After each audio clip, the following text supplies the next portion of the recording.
ഓം നമ ശിവായ. ഓം ഹ്രീം നമ ശിവായ. ഓം ഹ്രീം ഹൗ നമ ശിവായ.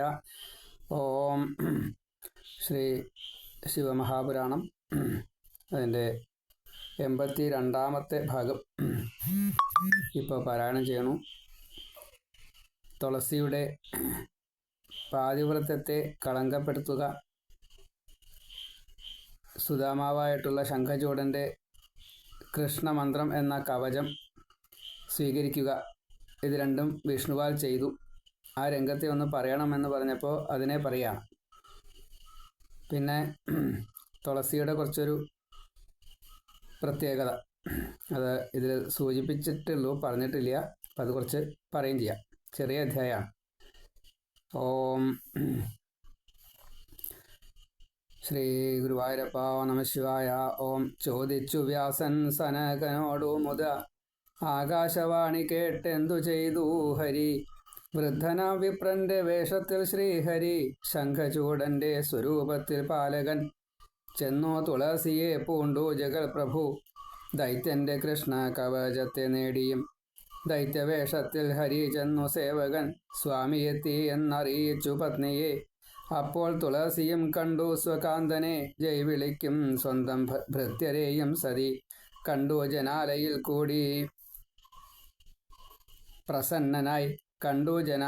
കൂടി പ്രസന്നനായി കാന്തൻ വരുന്നു ഹരി ശിവഭക്തനായി. എന്നുള്ള ചിന്തയാൽ തുഷ്ടയായി സതി, ബ്രാഹ്മണർക്കേകി ബഹുധനം സാത്വിക.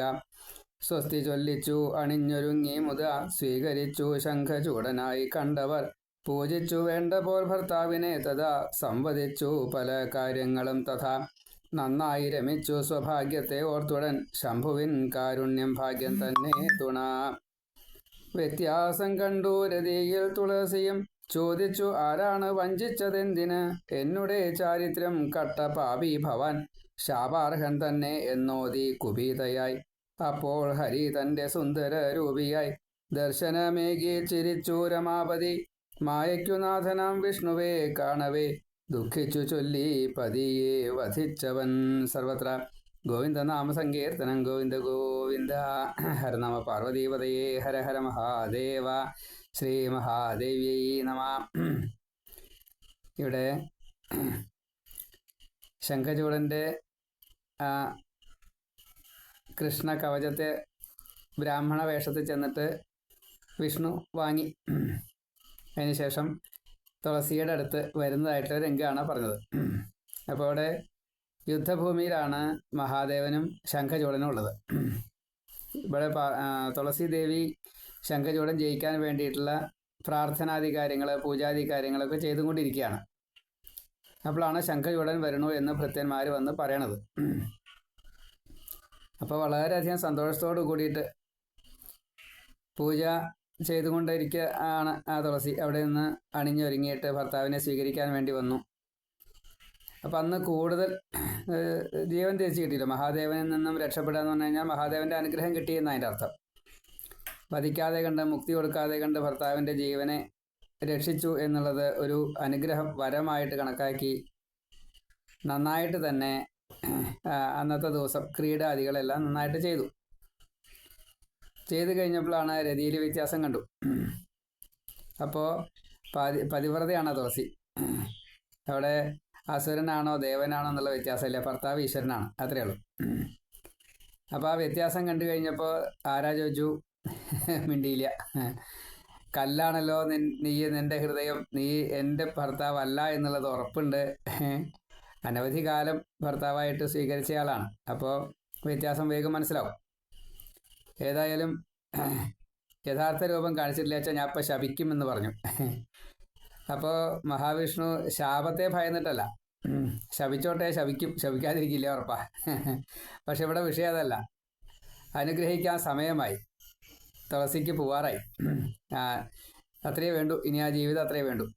അപ്പോൾ അതുകൊണ്ട് ദർശനം കൊടുക്കാൻ നിശ്ചയിച്ചു. ദർശനം കൊടുത്തപ്പോൾ വിഷ്ണു എത്രയോ ലക്ഷക്കണക്കിന് വർഷം, അതേപോലെ ദിവ്യവർഷങ്ങൾ പലതും പല ജന്മങ്ങളിൽ തപസ് ചെയ്തിട്ടുണ്ട് ഭർത്താവായിട്ട് കിട്ടാൻ വേണ്ടിയിട്ട്.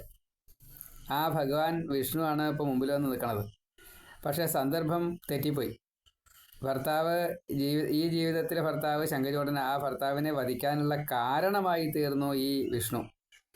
അത് സമ്മതായില്ല. ഒരു വേഷം കെട്ടിക്കഴിഞ്ഞാൽ ആ വേഷം നന്നായിട്ട് തന്നെ ആടണം. അപ്പോൾ തുളസി പറഞ്ഞു, ഇത് ശരിയല്ല, നേരായ മാർഗത്തിൽ വന്നിട്ട് എന്നെ രക്ഷിക്കുകയാണെന്ന് വെച്ചാൽ എനിക്ക് സമ്മതമാണ്. ഇത് കാപട്യമാണ്. അപ്പോൾ ഈ കാപട്യം ശരിയല്ലാത്തതായതുകൊണ്ട് അങ്ങ് ശാപാർഹനാണ്, കല്ലായി പോട്ടെ എന്ന് ശപിച്ചു. അത് നന്നായിട്ട് തന്നെ സ്വീകരിച്ചു വിഷ്ണു. അങ്ങനെയാണ്. കല്ലാണു ചിത്തം മഹാവിഷ്ണുവെങ്കിലും ചെയ്തു ചതി കൊന്നു സാത്വികൻ കാന്തനെ എന്നോതിശാപം ശിലയാവുക ഹരേ ചൊല്ലി കരഞ്ഞു തുളസി സുദുഃഖിതാം. അപ്പോൾ രണ്ട് കാര്യമാണ്. ഒന്ന്, വിഷ്ണുവിൽ എത്താൻ സാധിച്ചു എന്ന മഹാഭാഗ്യം കണക്കാക്കി. പക്ഷേ ഇവിടെ ഭർത്താവിനെ വധിക്കാനുള്ള ഹേതുവായി. അപ്പോൾ അതിനാണ് പ്രത്യേകത. ഭർത്താവ് ഈശ്വരനാണ്. ബാക്കിയുള്ള ദേവനെ പോലും ഭർത്താവിൻ്റെ താഴെ കാണണ്ടു സ്ത്രീക്ക്. അപ്പോൾ നോക്കി നോക്കൂ, മഹാവിഷ്ണുവാണ്, പാലകനാണ് മുമ്പിൽ പ്രത്യക്ഷനായിരുന്നത്. അപ്പോൾ ആ സമയത്ത് ഈ ഭർത്താവിൽ ഇത്രയും കൂടുതൽ വേണോ എന്ന് നമുക്ക് സംശയം തോന്നും. സംശയമില്ല. പക്ഷേ തുളസിക്ക് സംശയമില്ല. എന്താ കാരണം? ഭർത്താവാണ് ഈ ഈശ്വരനേക്കാളും അച്ഛനേക്കാളും മറ്റെല്ലാവരേക്കാളും മീതെ. വല്ലാത്തൊരു, നമുക്ക് ചിന്തിക്കാൻ പറ്റാത്തൊരു ഭാവം അത്. ഒരു സ്ത്രീക്ക് തൻ്റെ ഭർത്താവ് എത്രയോ മോശക്കാരനായിക്കോട്ടെ, പക്ഷെ ആ ഭർത്താവാണ് സ്ത്രീക്ക് ദേവനേക്കാൾ മീത സ്ഥാനം. തുളസി കാണിച്ചു തരാം.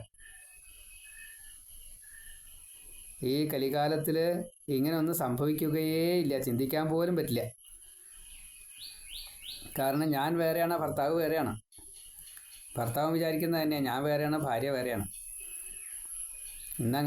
അങ്ങനെയുള്ളൂ, കലികാലത്തിൽ അങ്ങനെയാണ്. പക്ഷേ പുരാണങ്ങളെ ആശ്രയിക്കുമ്പോൾ ഈ ഒരു സാത്വിക ഭാവം നിലനിൽക്കുകയാണെങ്കിൽ കുടുംബത്തിൽ ഛിദ്രത ഉണ്ടാവില്ല, പരസ്പര വിശ്വാസം ഉണ്ടാവും. ആ പ്രവൃത്തികൾ മുഴുവൻ ഈശ്വരൻ സ്വീകരിക്കുകയും ചെയ്യും. ഇവിടെ തുളസി ശപിച്ചു എന്ന് മാത്രമേ ഉള്ളൂ, അതുകൊണ്ടൊരു കുഴപ്പമില്ല. ഇത് ലോകഹിതം ആണ്. എത്രയോ പുണ്യപ്രദമാണ് ആ ശാപം.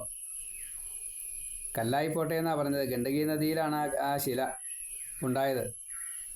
ആ ശിലയിൽ നിന്ന് പ്രാണികൾ വിവിധങ്ങളായിട്ടുള്ള രൂപങ്ങളെ കൊത്തിയ സാളഗ്രാമം ആയിട്ട് അനവധി സാളഗ്രാമ ശിലകളായിട്ട് അത് മാറി. ഓരോ സാളഗ്രാമവും ലക്ഷ്മി നാരായണ സമേതോ അല്ലെങ്കിൽ അവതാരമൂർത്തികളുടെ സകല സ്വരൂപത്തെയോ സ്വീകരിക്കുന്നതായിട്ടുള്ള ഭാവമാണ്. പ്രാണികളാൽ കൊത്തിയിട്ടാണ് അത് ഉണ്ടാവുന്നത്. അവരിങ്ങനെ തിന്ന് അല്ലെങ്കിൽ അതിങ്ങനെ എന്തോ നിശ്ചയില്ല, എങ്ങനെ ഈ കരിങ്കല്ല് ഇങ്ങനെ ആക്കണമെന്ന് ചോദിച്ചാൽ അറിയില്ല. പലരുടെയും വീടുകളിൽ സാളഗ്രാമശില കാണാം. അപ്പോൾ അത് വെച്ച് പൂജിച്ചു കഴിഞ്ഞാൽ എല്ലാവിധ ലൗകിക ദോഷങ്ങളെയും ഭൗതികമായിട്ടുള്ള ദോഷങ്ങളെയും ഇല്ലാണ്ടാക്കാൻ സാധിക്കും. തുളസി ശപിച്ചത് വെറുതെ അല്ല, ഭഗവാൻ അത് സ്വീകരിച്ചതും വെറുതെ അല്ല. അതിന് നിന്ന് കൊടുത്തു ഭഗവാനെ. അതേപോലെ തന്നെയാണ് തുളസിയുടെ ജന്മവും തുളസി എന്നുള്ള ചെടിയും അത് പിന്നെ നദിയായിട്ട് മാറിയതും. ഗണ്ഡകി നദി, തുളസിയുടെ ഭർത്താവായിട്ടുള്ള ശംഖചൂഡൻ്റെ അസ്ഥികളൊക്കെ ശംഖായിട്ട് മാറി. നേരത്തെ കഴിഞ്ഞ അധ്യായത്തിൽ നമ്മൾ വായിച്ചു. അപ്പോൾ ആ ശംഖ്, അതേപോലെ ഈ തുളസി, ഈ ഗണ്ഡകി നദിയിലെ തീർത്ഥം അല്ലെങ്കിൽ പുണ്യാഹമന്ത്രം ജപിച്ചതായിട്ടുള്ള ഈ തീർത്ഥജലം വിഷ്ണുവിനെ ആവാഹിച്ച്, ലക്ഷ്മി സമേതനായിട്ടുള്ള വിഷ്ണുവിനെ ആവാഹിച്ച് തുളസി പൂവിട്ട് അങ്ങനെ ചില മന്ത്രങ്ങളൊക്കെ ഉണ്ട്. അതൊക്കെ ജപിച്ചിട്ട് ഈ തീർത്ഥമാക്കിയിട്ട് വെച്ചത് ഗംഗാതീർത്ഥം. ഈ സാളഗ്രാമ ശിലയും കൂടി വെച്ച് കഴിഞ്ഞാൽ അവിടെ ഭഗവാന്റെ ഒരു ഫോട്ടോ വയ്ക്കാം. ലക്ഷ്മി നാരായണനായിട്ടൊരു ഭഗവാന്റെ ഫോട്ടോ വയ്ക്കാം, തുളസി മാലയൊക്കെ ഇട്ടിട്ട്. അവിടെ ഭാഗവതം വെച്ച് കഴിഞ്ഞാൽ പിന്നെ ആ വീട്ടിൽ ശ്രീ ഉണ്ടായിരിക്കും, അത് ഉറപ്പാണ്. സാളഗ്രാമശില, ഗണ്ഡകി തീർത്ഥം, തുളസി, ശംഖ്, നാരായണ നാമം, നാരായണ ഫോട്ടോ, നാരായണ ബിംബം അല്ലേ, വിളക്ക്, ഗ്രന്ഥം, ഭാഗവതം, ഈ 7 വെച്ച് കഴിഞ്ഞാൽ അവിടെ ശ്രീ ഇല്ലാതിരിക്കില്ല. അതിനെ എന്നും പൂജിക്കണം. അത് വല്ലാത്തൊരു ഭാവമാണ് എന്ന് സാരം. അപ്പോഴേക്കും ശിവനെത്തി തുളസിയെ ആശ്വസിപ്പിച്ചു സമോചിത വാക്കിനാൽ. കേൾക്കണം വിഷ്ണു സുഖം നേടുവിൻ സദാ, രണ്ടാളും ചെയ്ത തപഫല ശാന്തിയെ. വിഷ്ണു തപസ് ചെയ്തിട്ടുണ്ട് കേട്ടോ. ഭാഗവതം പറയുന്നുണ്ട്, വിഷ്ണു അനവധി കാലം തപസ് ചെയ്തിട്ടാണ് ലക്ഷ്മിക്ക് ഇഷ്ടനായിട്ട് തീർന്നത്. തുളസിക്കായാലും ലക്ഷ്മിക്കായാലും ഈ നദികളൊക്കെ ഉണ്ട്. നദികൾക്കൊക്കെ ഇഷ്ടനായിട്ട് തീരാനും കാരണം നദികളൊക്കെ ഈ വരുണൻ എന്ന പേരിലാണല്ലോ സ്വീകരിക്കുന്നത്. വരുണൻ വിഷ്ണുവാണ്. അപ്പം അങ്ങനെ നദിയായാലും മരമായാലും പ്രാകൃതിക ഭാവത്തിൽ സ്ത്രീ രൂപമായാലും ഏതായാലും ഭഗവാൻ സ്വീകരിക്കുക. ദേവതയായാലും അതിന് അനവധി കാലം ആ വിഷ്ണുപദം എത്താൻ വേണ്ടിയിട്ട് മഹാവിഷ്ണുവും തപസ് ചെയ്തിട്ടുണ്ട്. അപ്പം അതിൻ്റെ ആ ഫലത്തെ കിട്ടിയെന്ന് പറയാണ്. ദിവ്യദേഹം പൂണ്ട് വൈകുണ്ഠം പോകുവിൻ, ലക്ഷ്മിയൊപ്പം സേവ ചെയ്യൂ തുളസിയും. ഭൂവിൽ തുളസി നദിയായി ഒഴുകണം, ഗണ്ഡകിയായി തഥാ പൂച്ചെടി മുഖ്യയായി. പൂവുണ്ട്, പക്ഷെ ആ പൂവല്ല, നമ്മൾ കതിരല്ലോ എടുക്കാറ്, തുളസിയുടെ ഇലയിലെ എടുക്കാറ്. എങ്കിലും ആ തുളസി പൂവ് എന്നോ അല്ലെങ്കിൽ തുളസിയുടെ ഇല എന്ന് പറയാറില്ല, തുളസി പൂവെന്നേ പറയാറുള്ളൂ. അത് ചെടികളിൽ തന്നെ മുഖ്യയായി. ഏറ്റവും പ്രധാനം തുളസിയാണ്. അതിൻ്റെ താഴെയുള്ളൂ ബാക്കിയുള്ളവരൊക്കെ. ആരും എന്ത് പറഞ്ഞിട്ടും കാര്യമില്ല. ആ ചെടിയുണ്ട്, ഈ ചെടിയുണ്ട്, ആ മരമുണ്ട്, ഈ മരമുണ്ട് പറഞ്ഞിട്ട് കാര്യമില്ല. തുളസി കഴിഞ്ഞാൽ പിന്നെ ആലാണ്, ആല് കഴിഞ്ഞാൽ പിന്നെ കൂവളാണ്. അത് കഴിഞ്ഞിട്ട് അതിൻ്റെ താഴെയുള്ളൂ ബാക്കിയുള്ള എല്ലാ ചെടികളും, എല്ലാ മരങ്ങളും. സസ്യജാലങ്ങളിൽ തുളസി, ആല്, കൂവളം, അത് കഴിഞ്ഞിട്ടേ ബാക്കിയുള്ള ചെടിയുള്ളൂ. ബാക്കി എന്തോ ആയിക്കോട്ടെ. മരങ്ങളുടെ പേര് പലതും പറയും, അതിൻ്റെ ഔഷധ ഗുണങ്ങളും പലതും പറയും. പക്ഷെ ആധ്യാത്മികമായിട്ട് പറയുമ്പോൾ തുളസി, ആല്, കൂവളം, അത് കഴിഞ്ഞിട്ടേ ഉള്ളൂ ബാക്കിയുള്ള ചെടികളൊക്കെ. പൂജയ്ക്ക് മുഖ്യ പൂവായിടും മഞ്ചരി, ഈരേഴു ലോകവും സാന്നിധ്യവും വരും. ശ്രീഹരിക്കൊപ്പം വസിക്കും ഹരിപ്രിയ, വൃക്ഷാധിദേവത രോഗസംഹാരിണി. പുണ്യത മോക്ഷത ആകുന്നു ഗണ്ഡകി, ഒപ്പം ശിലയായി വാഴും ജനാർദ്ദനൻ. കല്ലിൽ അവതാര രൂപങ്ങൾ കൊത്തിടും, പ്രാണികൾ സാളഗ്രാമങ്ങളെ തീർത്തിടും. ലക്ഷ്മി നാരായണൻ രാമൻ വരാഹവും, വാമനൻ ശ്രീകൃഷ്ണൻ കൂർമ്മം ശ്രീവിഷ്ണുവിൻ. സാളഗ്രാമശില പൂജിക്കും സർവരും, ലക്ഷ്മി നരസിംഹം തൊട്ട രൂപങ്ങളെ. ഗണ്ഡകി തീർത്ഥം അഭിഷേകം ശംഖിനാൽ, തൃത്താവുകൊണ്ട് സ്ഥിരം പൂജയും തഥാ. നാരായണ മന്ത്രം നിത്യം ജപിക്കുകയും ചെയ്താൽ നശിക്കും സകല പാപങ്ങളും. സാളഗ്രാമം തന്നിൽ ചാർത്തണം നിത്യവും, തൃത്താവിൻ പൂക്കൾ അനന്യ ശരണരായി. വേർപെടുത്താതെ തുളസി ചാർത്തിയിടണം, അഞ്ചും ഒരുമിച്ചു വയ്ക്കണം പൂജകൻ. സർവപാപഹരം എന്നോതി ശങ്കരൻ, ചൊല്ലി മഹിമയും പൂജാവിധികളും. വിഷ്ണു തുളസി ഹരിഭക്തർക്കൊക്കെയും ഏകീവരം ശിവൻ കാമമോക്ഷാദികൾ. ഇപ്പോൾ സാളഗ്രാമശില, ഗണ്ഡകീ തീർത്ഥം, തുളസി, ശംഖ്, നാരായണനാമം, ഗ്രന്ഥം, വിളക്ക്, ഇത്രയും 7 കൂട്ടം എപ്പോഴും ഗൃഹങ്ങളിൽ ഏതെങ്കിലും ഒരു സ്ഥലത്ത് പൂജാമുറി വെച്ചാൽ പൂജാമുറിയിൽ, അല്ലെങ്കിൽ പൂജയ്ക്ക് വേണ്ടിയിട്ട് ഫോട്ടോ ഒക്കെ തൂക്കുന്നുണ്ട് വെച്ചാൽ അവിടെ സ്റ്റാൻഡൊക്കെ വെച്ചിട്ട് അവിടെ അങ്ങനെ വയ്ക്കുക. എന്നാൽ അതിൻ്റെ ഫലം വളരെ കൂടുതലാണ്. വ്യാസനോടോതി സനകൻ തദാഹരൻ, പോയപ്പോൾ അത്ഭുതസ്തബ്ധരായി സർവരും. ഗണ്ഡകിയായി തുളസി മരം തഥാ, വിഷ്ണുശിലയായി ലോകഹിതാർത്ഥമായി. വൈകുണ്ഠമെത്തി ശ്രീലക്ഷ്മിയെ കണ്ടവർ, കേൾപ്പിച്ചു സാളഗ്രാമശിലാമേന്മയെ. പ്രാണികൾ തീർക്കുന്ന പുണ്യരൂപങ്ങളിൽ, ലക്ഷ്മി സമേതനായി വാണു ഹരി സ്ഥിരം. ഇങ്ങനെ ശംഭുവിൻ മേന്മ ചൊല്ലി മുനി, ശുദ്ധചിത്തം നേടാൻ സൽകഥാനേട്ടമായി. കാമദം മോക്ഷദം വിഷ്ണു ശിവ കഥ, കേൾക്കണം മറ്റൊരു പുണ്യദം ലീലയേ. ഭഗവാന്റെ കഥകൾ, മഹാദേവൻ്റെ കഥകൾ, ഭഗവതിയുടെ കഥകൾ സ്ഥിരമായിട്ട് കേൾക്കുക. ഇത് നിർബന്ധമായിട്ടും പാരായണം ചെയ്യുക. അറിയാവുന്ന ഭാഷയിൽ തന്നെ പാരായണം ചെയ്യുക. അത് വളരെ നിർബന്ധമാണ്. ആരും ചെയ്യണില്ല. പഠിക്കണം, പഠിപ്പിക്കണം. അതിന് തയ്യാറായുള്ള ആളുകളെ ആ രീതിയിൽ തന്നെ കാണുകയും വേണം.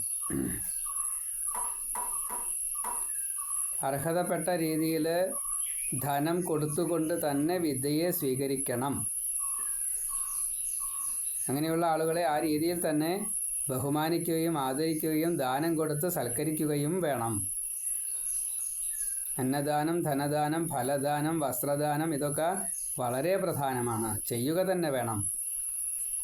ഇതൊക്കെ ലോക നിയമങ്ങളാണ്. അത് പാലിക്കാതെ കണ്ടാണ് ഇന്നത്തെ ഒരു വ്യവസ്ഥ. അത് ശരിയല്ല. അതുകൊണ്ടാണ് ഈ അധപ്പതനം വരുന്നത്. അപ്പോൾ എന്താ വെച്ചാൽ ബഹുമാനം കുറയുക.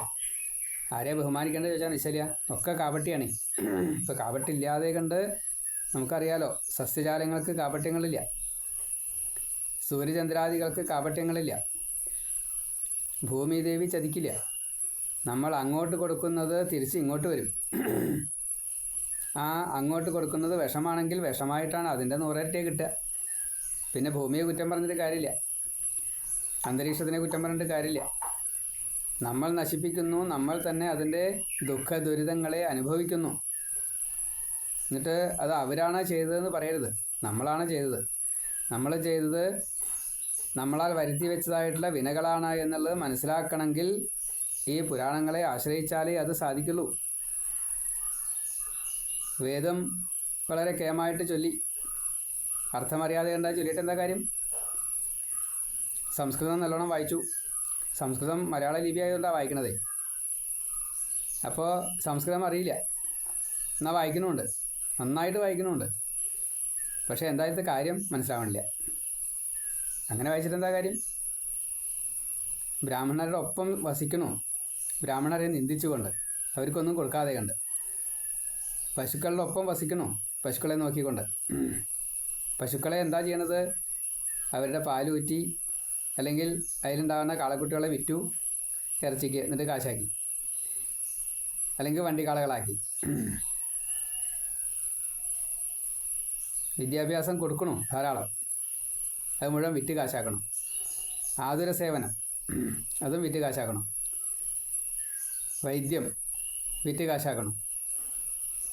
ജ്ഞാനം വിറ്റ് കാശാക്കണം. വേദം, പൂജ, നാമം വിറ്റ് കാശാക്കണം. തുളസി, തെച്ചി, താമര ഒക്കെ ഉണ്ടാക്കും, എന്നിട്ട് വിറ്റ് കാശാക്കണം. ഇന്നത്തെ ലോകം അങ്ങനെയാണ്. ഇതിങ്ങനെ അല്ലാണ്ട് ആക്കാൻ എളുപ്പമല്ല. അപ്പോൾ മീഡിയം ധനമായതുകൊണ്ട് ഇന്ന് വലിയ ഒരു അപജയം സംഭവിച്ചിട്ടുണ്ട്. എങ്കിലും ഈ ധനത്തെ വിനിയോഗം ചെയ്യുന്നത് വേണ്ട രീതിയിലായി കഴിഞ്ഞാൽ അതിൻ്റെ ഫലം വ്യത്യാസപ്പെടും. അതല്ലെങ്കിലോ വിപരീതമായിട്ട് ഇങ്ങനെ വരും. ആരെയാണ് സ്നേഹിക്കേണ്ടത്, ആരെയാണ് രക്ഷിക്കേണ്ടത്, ആരെയാണ് സഹായിക്കേണ്ടത് എന്നറിയാതെ കണ്ട് വേണ്ടവരെ ഉപദ്രവിച്ചുകൊണ്ടും ശത്രുക്കളെ സഹായിച്ചുകൊണ്ടും കലികാലം വിപരീതമായിട്ട് രാവണരാജ്യം മാർഗമില്ല, സഹിച്ചേ പറ്റും. അപ്പോൾ അതിന് പരിഹാരം എന്താണ്? പുരാണത്തെ ആശ്രയിക്കുക. ഏത് പുരാണമായാലും വേണ്ടില്ല, ഭാഗവതോ ശിവപുരാണോ ദേവി ഭാഗവതോ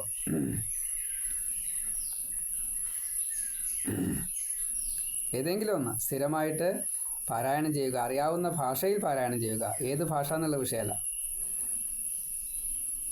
വഹന്തി നദ്യ സ്വയമേവ വൃഷ്ടി ഖാദന്തി ന സ്വാദുഫലാനി വൃക്ഷ പയോധരേണ പ്രരുഹന്തി സസ്യ പരോപകാരായ ഭവന്തി സന്ത.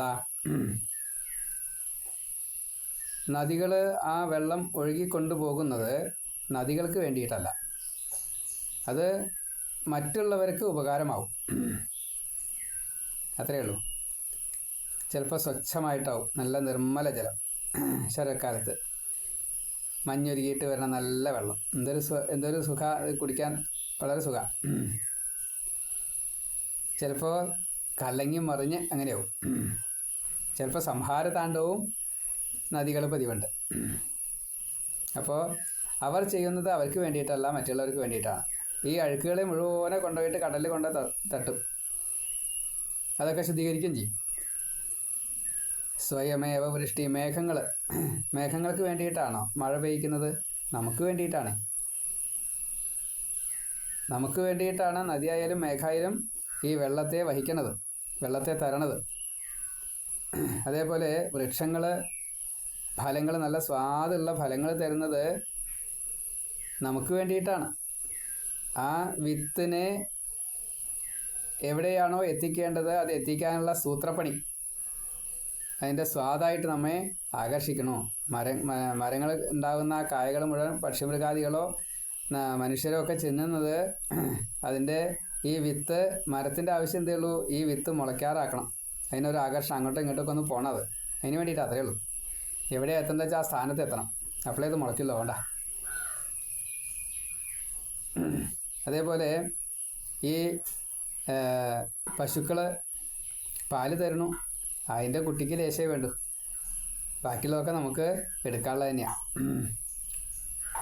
സസ്യങ്ങൾ ചെയ്യുന്നത് മുഴുവൻ പരോപകാര, പശുക്കൾ ചെയ്യുന്നത് മുഴുവൻ, നദി ചെയ്യുന്നത് മുഴുവൻ, ഭൂമി ചെയ്യുന്നത് മുഴുവൻ പരോപകാരം. അതേപോലെ തന്നെയാണ് സജ്ജനങ്ങളും പണ്ഡിതന്മാരും. കാശുണ്ടാക്കാൻ ആഗ്രഹിക്കാത്തതായിട്ടുള്ള പണ്ഡിതന്മാർ, എല്ലാ പണ്ഡിതന്മാരും ഒരുപോലെയല്ല. അപ്പോൾ എല്ലാവർക്കും ഉപകാരമാവണം. ഈ അഥവാ ലേശം കാശ് വാങ്ങിയാലും കുഴപ്പമില്ല, ഉപകാരമാവുകയാണ് എങ്കിൽ അങ്ങനത്തെ പ്രവൃത്തി ചെയ്യുന്നവരെ വളരെയധികം ശ്ലാഘിക്കപ്പെടണം. തുളസിയെ പറ്റിയിട്ട് കുറച്ച് കാര്യങ്ങൾ ഒന്ന് സ്മരിക്കാം. പ്രസീത തുളസീദേവി പ്രസീത ഹരിവല്ലഭേ ക്ഷീരോദമദനോദ്ഭൂതേ തുളസി ത്വം നമാമ്യഹം. ആദ്യ തുളസി ഒന്ന് നമസ്കരിക്കാം. വൃന്ദാവനി വിശ്വപൂജിത വിശ്വപാവനി നന്ദിനി പുഷ്പസാരാഖ്യ തുളസി കൃഷ്ണജീവനി. 8 നാമങ്ങൾ. തുളസിയുടെ ഗായത്രി: ഓം ത്രിപുരായ വിദ്മഹേ തുളസീപത്രായ ധീമഹി തന്നോ തുളസി പ്രചോദയാൽ. അതേപോലെ തുളസി സംഭവം സർവം പാവനം മൃത്തികാദിനം. ഇപ്പോൾ ഉണങ്ങിയ തുളസി സമൂലം നമ്മളത് ഈ അന്ത്യേഷ്ടിക്ക് സംസ്കാരത്തിന് കൂടെ ഇടാറുണ്ട്. അപ്പം മാത്രമേ പതിവുള്ളൂ, തീയിലിടാൻ പാടില്ല തുളസി. പക്ഷേ ഈ അന്ത്യേഷ്ടിക്കാവാം, അങ്ങനെയാണ്. പിന്നെ രോഗം മാറാൻ ആസ്മ, ക്ഷയം, ജലദോഷം, പനി, ക്ഷയം, കുഷ്ഠം, മസ്തിഷ്ക രോഗങ്ങൾ, പിന്നെ വയറുവേദന തുടങ്ങിയിട്ട് രക്തശുദ്ധിക്ക്, ഇതിനൊക്കെ തുളസിയുടെ പലതും പലതരത്തിൽ ആയുർവേദ വിധിപ്രകാരം ഉപയോഗിക്കുകയാണെന്ന് വെച്ചാൽ ഇതൊക്കെ ഫലമാണ്. തുളസി തീർത്ഥം നിത്യേന കുടിക്കുക. അതും ശംഖ് തീർത്ഥത്തിൽ, ശംഖിൽ വെള്ളം നിറയ്ക്കുക, അതിൽ തുളസി ഇടുക. അത് വളരെയധികം ഔഷധത്തെ തരും. അത് തന്നെ ഒരു മൺകലത്തിൽ ഈ ശംഖ് വയ്ക്കുക. എന്നിട്ട് ആ അതിൽ വെള്ളം ഒഴിക്കുക, കുറച്ചധികം വെള്ളം ഒഴിക്കുക, അതിൽ തുളസിപ്പൂ ഇടുക. എന്നിട്ട് അതൊരു കുറച്ച് നേരം വെച്ചതിൻ്റെ ശേഷം ആ തീർത്ഥം കുടിക്കുക. എല്ലാ ദിവസവും കുടിക്കുക. വലിയ മാറ്റം ഉണ്ടാവും. രക്തശുദ്ധീകരണം നടക്കുന്നതൊക്കെ പറയുന്നുണ്ട്. അങ്ങനെ അനവധി നേട്ടങ്ങൾ ഈ തുളസിയെ കൊണ്ട്. തുളസി തൃത്താവ്, വിഷ്ണുപ്രിയ, കൃഷ്ണപ്രിയ, ഹരിപ്രിയ, ലഘുതുളസി, ഗന്ധതുളസി, കൃഷ്ണതുളസി, രാമതുളസി, കാട്ടുതുളസി, മഞ്ചരി, ഗന്ധതുളസി, സരള. ഇങ്ങനെ തുളസിയുടെ പേരെത്രയാണ്? ഒഴിഞ്ഞ തുളസി, കർപ്പൂര തുളസി, ഇംഗ്ലീഷിൽ വെച്ചാൽ ബേസിൽ, ഹോളി ബേസിൽ, സേക്രഡ് ബേസിൽ, ബെസിലി എന്നൊക്കെ പറയുന്നുണ്ട്. എത്രയാ ചോദിച്ചാൽ മനസ്സില്ല. നര നാര്യശതാ ദൃഷ്ട തുലനാം ധാതുമക്ഷമ തേന നാംനാ തുളസിം താം വിദന്തി പുരാവിധ. അതായത് തുളസിക്ക് തുലനം ചെയ്യാൻ സാധ്യമല്ല, അത്രയും കൂടുതൽ പ്രാധാന്യമുണ്ട്. അതുകൊണ്ട് തുളസി എന്ന് പേര്. തുളസിക്ക് തുല്യമായിട്ട് വേറൊന്നും ഇല്ല. അതുകൊണ്ട് തുളസി തുലനം ചെയ്യാൻ പറ്റാത്തത് കൊണ്ട്. അങ്ങനെ മഹാന്മാർ പറയണു: യഥാ ഗംഗാ പവിത്രാണി സുരലോകെ വിമോക്ഷത യഥാ ഭാഗീരഥി പുണ്യ തഥേയം തുളസി ശിവ. ഇപ്പോൾ ഗംഗ എത്രത്തോളം നദികളിൽ പുണ്യമാണോ, സ്വർഗം മോക്ഷം കിട്ടിയവർക്ക് സ്വർഗം കിട്ടുക, അത് എത്രത്തോളം പുണ്യമുണ്ട്. അതേപോലെ ഈ ഭാഗീരഥി ആയിട്ട് വരുന്ന ഗംഗ, അത് എത്ര പുണ്യമാണ് തരുന്നത്, അത്രയും പുണ്യം ഈ തുളസിയുടെ സേവനം കൊണ്ട് കിട്ടുന്ന. ഓം ശ്രീം ഹ്രീം ക്ലീം ഐം വൃന്ദാവന്യേ സ്വാഹ എന്നാണ് തുളസിയെ ആരാധിക്കേണ്ടതായിട്ടുള്ള മന്ത്രം. സീത, പാഞ്ചാലി, സ്വർഗലക്ഷ്മി, തുളസി, വേദവതി. ഇപ്പം ഈ ഗണ്ഡകി നദിയിലത്തെ വെള്ളം, തുളസി, ഇതൊക്കെ ഒന്ന് തന്നെയാണ്. ഇപ്പോൾ തുളസിയെ നമ്മൾ പൂജിക്കേണ്ടതായിട്ടുള്ള വിധങ്ങൾ അതൊക്കെ വിസ്തരിച്ച് പറയുന്നുണ്ട്. അതായത് തുളസി അമൃത സംഭൂതം സദാത്വം കേശവപ്രിയേ കേശവാർത്ഥം ലുനാമിത്വം വരദ വരശോഭനെ. തുളസി പറിക്കണ സമയത്ത് ഇത് ഭഗവാന് ചാർത്താനുള്ളതാണ് എന്ന് പറഞ്ഞിട്ട് വേണം തുളസിയെ പൊട്ടിക്കാന്നാ. രോപണാത് പാലനാത് സേകാത് ദർശനാത് സ്പർശനാത് നൃണാം തുളസി ദഹതേ പാപം വാങ്മന കായ സഞ്ചിതം. അപ്പം അത് തുളസി നട്ട് നനയ്ക്കുക, അതിനെ പാലനം ചെയ്യുക, നനച്ചിട്ട് അതിനെ എന്നും കാണുക, നമസ്കരിക്കുക, അതിനെ തൊട്ട് തലോടുക. അതേപോലെ തുളസി ഇപ്പോൾ ഇങ്ങനെ പൊട്ടിച്ചിട്ട് ഭഗവാന് ചാർത്തുക, മാല ഉണ്ടാക്കിയിട്ടോ അല്ലെങ്കിൽ അർച്ചിക്കുകയോ ചെയ്യുക. അതൊക്കെ സർവ്വപാപങ്ങളും ഇല്ലാണ്ടാക്കും. മനസ്സുകൊണ്ട് ചിന്തിക്കുന്നതും വാക്കുകൊണ്ട് പറയുന്നതും ശരീരം കൊണ്ട് പ്രവർത്തിക്കുന്നതായിട്ടുള്ള 3 പാപങ്ങൾ അത് മുഴുവൻ ഇല്ലാണ്ടാക്കും. തുളസി പറിക്കുമ്പോൾ പൊട്ടിക്കുമ്പോൾ എന്നാദികമ്പദേശാഖ ന ഭംഗായതി വാ തഥ ചിനുയാ തുളസി പത്രിയാണ്യേവം വിഷ്ണുപ്രിയോ ഭവേത്. തുളസി ഇങ്ങനെ ഇളകരുത്, അതിൻ്റെ അടിയൊന്നും ഇങ്ങനെ പിടിച്ചിട്ട് അതിൻ്റെ മുകളിൽ നഖം കൊണ്ട് നുള്ളാൻ പാടില്ല എന്നാ. അങ്ങനെ പൊട്ടിച്ചെടുക്കണം. തുളസി അധികം അങ്ങനെ വിറയ്ക്കാൻ പാടില്ല. അതേപോലെ ചീന്തി പോരാൻ പാടില്ല. തുളസി ഇല മുറിയാൻ പാടില്ല. ആ തുളസിക്ക് ഒരു കേടും സംഭവിക്കാൻ പാടില്ല. പൊട്ടിക്കുന്ന സമയത്ത് ഇല കൊഴിയാൻ പാടില്ല. അത് ഏറ്റവും ശുദ്ധമായിട്ടുള്ളൊരു പാത്രത്തിലേ സ്വീകരിക്കാവൂ. അങ്ങനെ എത്രത്തോളം അതിനെ ശുദ്ധമാക്കാൻ പറ്റുമോ അത്രത്തോളം ശുദ്ധമാക്കിയിട്ട് വേണം ഭഗവാന് മാലയായിട്ടോ അല്ലെങ്കിൽ ഈ അർച്ചിക്കാനുള്ള പൂക്കളായിട്ടോ സ്വീകരിക്കാനായിട്ട്. പത്രം, പുഷ്പം, ഫലം, മൂലം, ശാഖ, ത്വക്, സ്കന്ധ സംനിധം, തുളസി സംഭവം സർവം പാവനം മൃത്തികാദിനം. അങ്ങനെയാണ്. ഇലയായാലും പൂവായാലും അതിൻ്റെ കായായാലും വേരായാലും അതിൻ്റെ ശാഖകൾ, തണ്ടുകൾ ഒക്കെ ആയാലും ഇത് മുഴുവൻ തുളസിയിൽ നിന്നും ഉണ്ടായതാണെങ്കിൽ അത് മണ്ണ് തുളസി. അതാണ് നമ്മൾ നേരത്തെ പറഞ്ഞില്ലേ, തുളസി മൺകലത്തിൽ ശംഖ് ഈ തുളസിയുടെ ഇതും തീർത്ഥവും ജലം 4 മണ്ണിൻ്റെ സ്പർശം വന്നു, പാത്രം മണ്ണായതുകൊണ്ട്. ശംഖിൻ്റെ സ്പർശം കിട്ടി. അതിൽ എന്തോ ഒരു പ്രത്യേകമായിട്ടുള്ള ഔഷധ ഗുണമുണ്ട് ശംഖിന്, തുളസിക്കുമുണ്ട്, ഈ വെള്ളത്തിനുമുണ്ട്. അത് മന്ത്രഭൂതാണെന്ന് വെച്ചാൽ പിന്നെ പറയും വേണ്ട. അതങ്ങനെയാണ്. അതിൽ ദർഭപ്പുല്ലൊക്കെ ഇട്ട് ചന്ദനം, ശുദ്ധമായ ചന്ദനം, വാങ്ങണ പൊടിയും കാര്യങ്ങളൊന്നും പറ്റില്ല കേട്ടോ. ചന്ദനം അരച്ച് ചേർക്കണം. അഖില ചന്ദനം എന്നൊക്കെ പറഞ്ഞാൽ അങ്ങനത്തെ ആ ചന്ദനം തന്നെ അരച്ച് ചേർത്ത് കഴിഞ്ഞാൽ അത് അക്ഷതം ഇട്ടിട്ട് അപ്പം തന്നെ ഉപയോഗിക്കാം. അതായത് അധികം വൈകരുത്. അക്ഷതത്തിന് ഒരു കുഴപ്പമുണ്ട്, കുറച്ച് കഴിഞ്ഞാൽ അത് കേടുവരും. അപ്പോൾ വളരെ കുറച്ച് സമയം അത് അക്ഷതം ഇട്ട് കഴിഞ്ഞാൽ അത് ഉപയോഗിക്കാവും. അപ്പം അങ്ങനെ തുളസി, മഞ്ഞൾ തൊടിയിക്കാം, കുഴപ്പമില്ല. ചന്ദനവും മഞ്ഞളും ആവാം.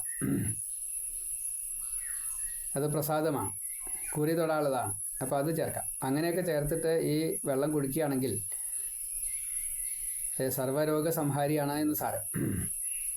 അപ്പം അങ്ങനെ തുളസിയെ പറ്റി എത്രയാ പറയേണ്ടത് ചോദിച്ചാൽ ശരിയാ, ചിലതെന്തൊക്കെയോ പറഞ്ഞു, അത്രയേ ഉള്ളൂ. അപ്പം അങ്ങനെയുള്ള ആ തുളസിയെ എല്ലാ പുരാണങ്ങളിലും പരാമർശിക്കുന്നു എന്ന് സാരം. ലക്ഷ്മിയാണ് ഗംഗയുടെ ശാപം കൊണ്ട് തുളസിയായിട്ട് മാറിയത്. നദിയായിട്ട് മാറിയതും ലക്ഷ്മി തന്നെയാണ്. അതും ഗംഗയുടെ ശാപം കൊണ്ടാണ്.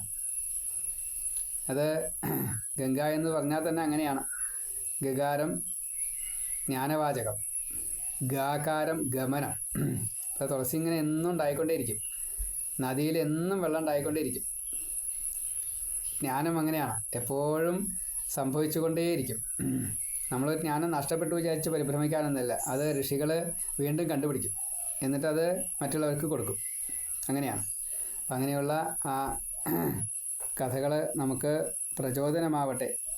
പ്രകൃതിയെ സംരക്ഷിക്കാനും പ്രകൃതിയിലുള്ള ഈ മൂല്യമുള്ള ഈശ്വര പ്രാധാന്യമുള്ളതായിട്ടുള്ള ഓരോന്നിനെയും ആ രീതിയിൽ കണ്ടുകൊണ്ട് സ്വീകരിക്കാനും അതിനെ വിനിയോഗിക്കാനും സാധിക്കുമാറാകട്ടെ എന്ന് മാത്രം പ്രാർത്ഥിച്ചുകൊണ്ട് വാക്കുകൾ ഭഗവാന്റെ തൃക്കാൽക്കൽ സമർപ്പിക്കുന്നു.